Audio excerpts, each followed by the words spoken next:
नमस्कार दोस्तों, आइए सुनते हैं ऑस्कर वाइल्ड के द्वारा लिखी कहानी स्वार्थी राक्षस का हिंदी रूपांतरण।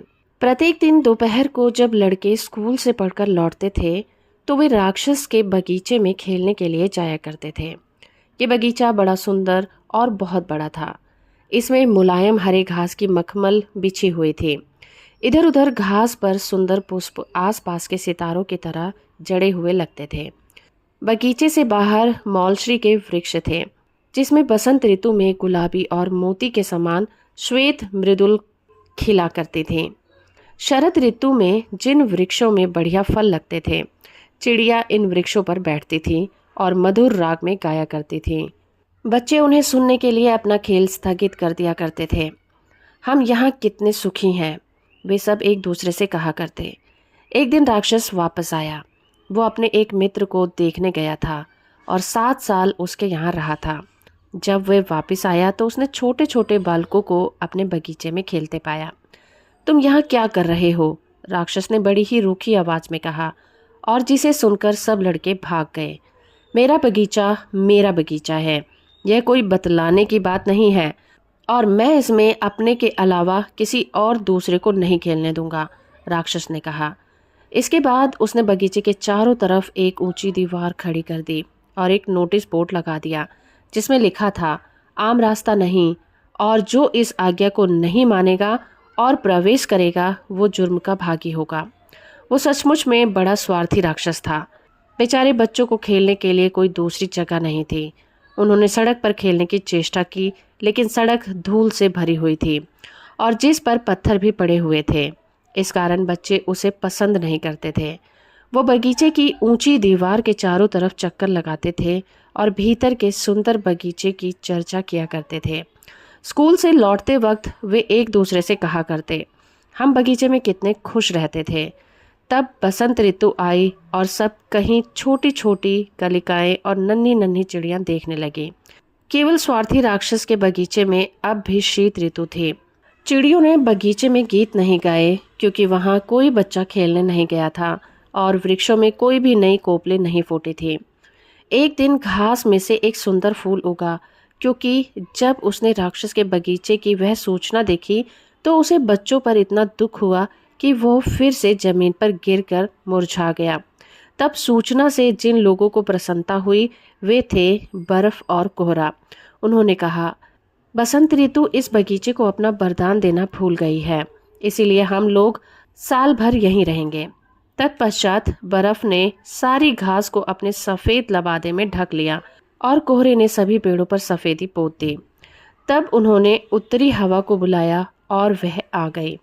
ये हवा दिन रात बगीचे में बड़े जोर और आवाज के साथ बहा करती थी और उसने मकानों की चिमनी को गिरा दिया और कहा, यह तो बहुत अच्छी जगह है और हमें यहाँ ओलों को बुलाना चाहिए। कुछ समय बाद ओले भी आ गए और वे राक्षस के महल की छत पर प्रतिदिन 3 घंटे तक तब तक बरसते रहे जब तक कि उसकी लगभग सभी चीजें टूट नहीं गईं। तब वो बगीचे के चारों ओर खूब तेजी से दौड़ धूप करके नाचता रहा। मुझे ये समझ में नहीं आता कि मेरे बाग में बसंत का उदय क्यों नहीं हो रहा है।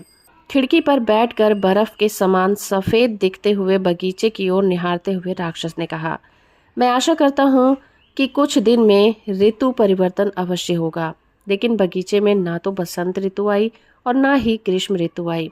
शरद ने कहा, यह राक्षस बहुत स्वार्थी है, इसीलिए इस बगीचे में सदा ही शिशिर का राज्य रहा और बर्फ, कोहरा, ओले और उत्तरी हवाएं यहाँ अपनी क्रीड़ाएं करती रहीं। एक दिन सुबह जब राक्षस अपने बिस्तर पर लेटा हुआ जाग रहा था तो उसने एक मोहक गीत सुना। इसकी ध्वनि इतनी मधुर थी कि उसने सोचा कि राजा के गायक गण इस मार्ग से जा रहे हैं। सचमुच ही उसकी खिड़की के बाहर एक कोयल गाना गा रही थी, लेकिन उसने यह गाना इतने अधिक दिनों बाद गाया था कि आज उसे यह पक्षी गायन संसार का सबसे सुंदर संगीत लग रहा था। इस संगीत के बाद ही ओलों ने उसके सिर पर बरसना बंद कर दिया और उत्तरी हवा ने भी अपना गर्जन बंद कर दिया। इसके बदले उसके खिड़की के खुले अंगों में से एक सुंदर महक आने लगी। तब उसने कहा, मैं सोचता हूँ कि आखिर बसंत आ ही गया है।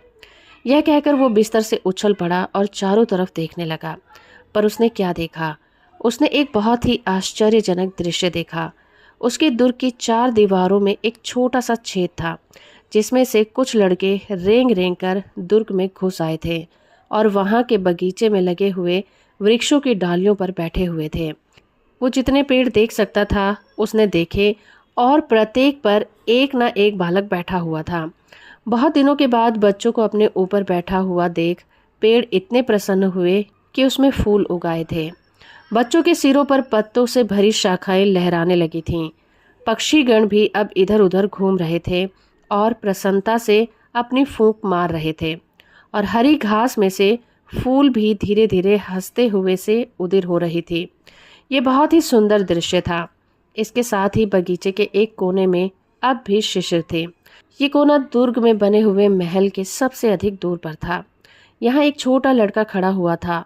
इतना छोटा था कि वो पेड़ों की डालियों तक नहीं पहुंच सकता था, और वो अपनी इस असफलता से झुंझलाकर इधर उधर घूमता हुआ रो रहा था। बेचारे वृक्ष पर भी काफी कोहरा और बर्फ ढका हुआ था। उतरी हवा भी उसके ऊपर तूफानी वेग से मंडरा रही थी। बच्चे, मेरे ऊपर चढ़ जाओ, वृक्ष ने बालक से कहा, और अपनी डालें नीचे झुका ली जितना भी संभव हो सकता था। परंतु बच्चा फिर भी न चढ़ सका, क्योंकि वह बहुत ही ज्यादा छोटा था। ये देखकर राक्षस का हृदय द्रवित हो उठा। उफ, मैं कितना स्वार्थी हूँ। अब मैं समझा कि बसंत मेरे यहाँ क्यों नहीं ठहरती। जब मैं इस बच्चे को वृक्ष के शिखर पर बिठाऊंगा और वहां से अपनी दीवार का दरवाजा खटखटाऊंगा, और तब मेरा बगीचा हमेशा बच्चों के खेल का मैदान बन जाएगा। ये वास्तव में अपनी करनी पर बहुत दुखी हो रहा था। अब वो सीढ़ी से उतरकर नीचे आया और धीरे से उसने सामने वाला दरवाजा खोलकर बगीचे में चला गया। लेकिन लड़कों ने जो ही उसे देखा वो इतना डर गए कि देखते ही भाग गए, और बगीचे में दोबारा शिशिर ऋतु का राज्य छा गया। केवल वही एक छोटा बच्चा था जो दौड़ नहीं सका था और वहीं खड़ा था। आंखें आंसुओं से भरी हुई थीं, लेकिन वो राक्षस को आते हुए ना देख सका। राक्षस ने इसी बच्चे को चुपके से पीछे से जकड़ लिया और उसे प्यार भरे हाथों से लेकर वृक्ष के शिखर पर बैठा दिया। उसके ऐसा करते ही पेड़ में फूल उग गए और पक्षीगण वहां आकर कूकने लगे।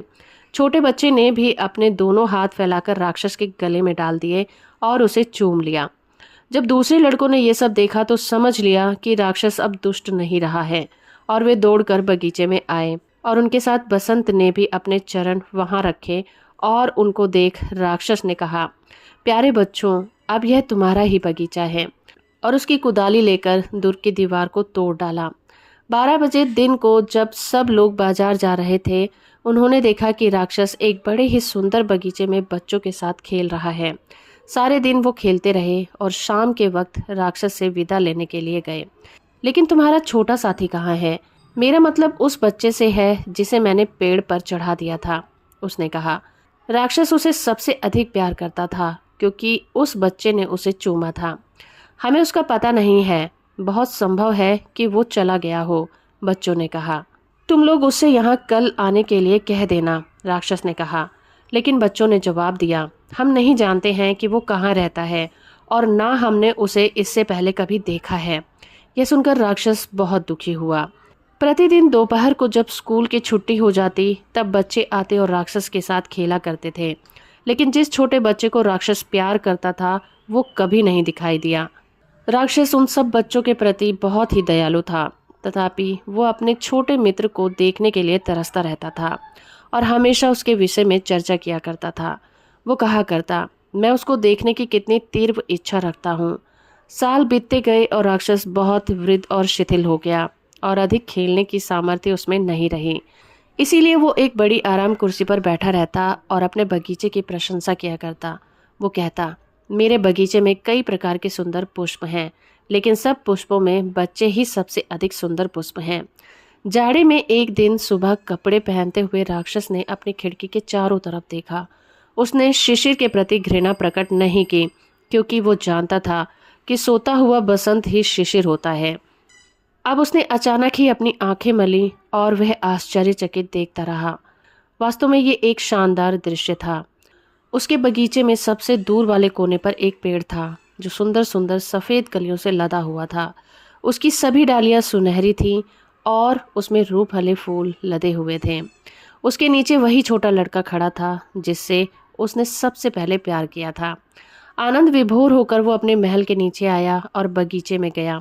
वो जल्दी जल्दी घास पर चलकर उस लड़के के पास गया और जब उसके पास पहुंचा तो उसका चेहरा क्रोध से लाल हो गया। वो बोला, यहाँ तुम्हें किसने बांधा है? उस लड़के की हथेली पर और उसके पैर पर 2-2 किलो के चिन्ह थे। उसे देखकर वो झल्ला कर बोला, किसने तुम्हें यहाँ बांध रखा है?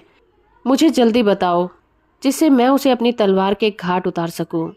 मेरे दादा, ऐसा मत कहो, यह तो प्यार के घाव हैं, उस बालक ने उत्तर दिया।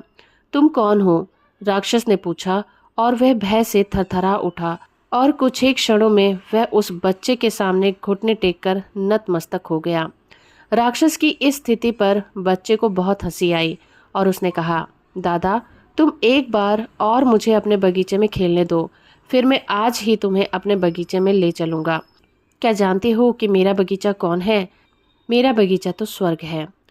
उसी शाम को जब बाल मंडली उस बगीचे में खेलने गई तो उन्होंने देखा कि उस पेड़ के नीचे सफ़ेद पत्तियों से पूरी तरह ढका हुआ राक्षस मरा हुआ पड़ा था। तो दोस्तों, अभी आप सुन रहे थे कहानी स्वार्थी राक्षस। उम्मीद करती हूँ ये कहानी और मेरा प्रयास आपको अच्छा लगा होगा। वीडियो को लाइक और चैनल को सब्सक्राइब करना बिल्कुल मत भूलिएगा।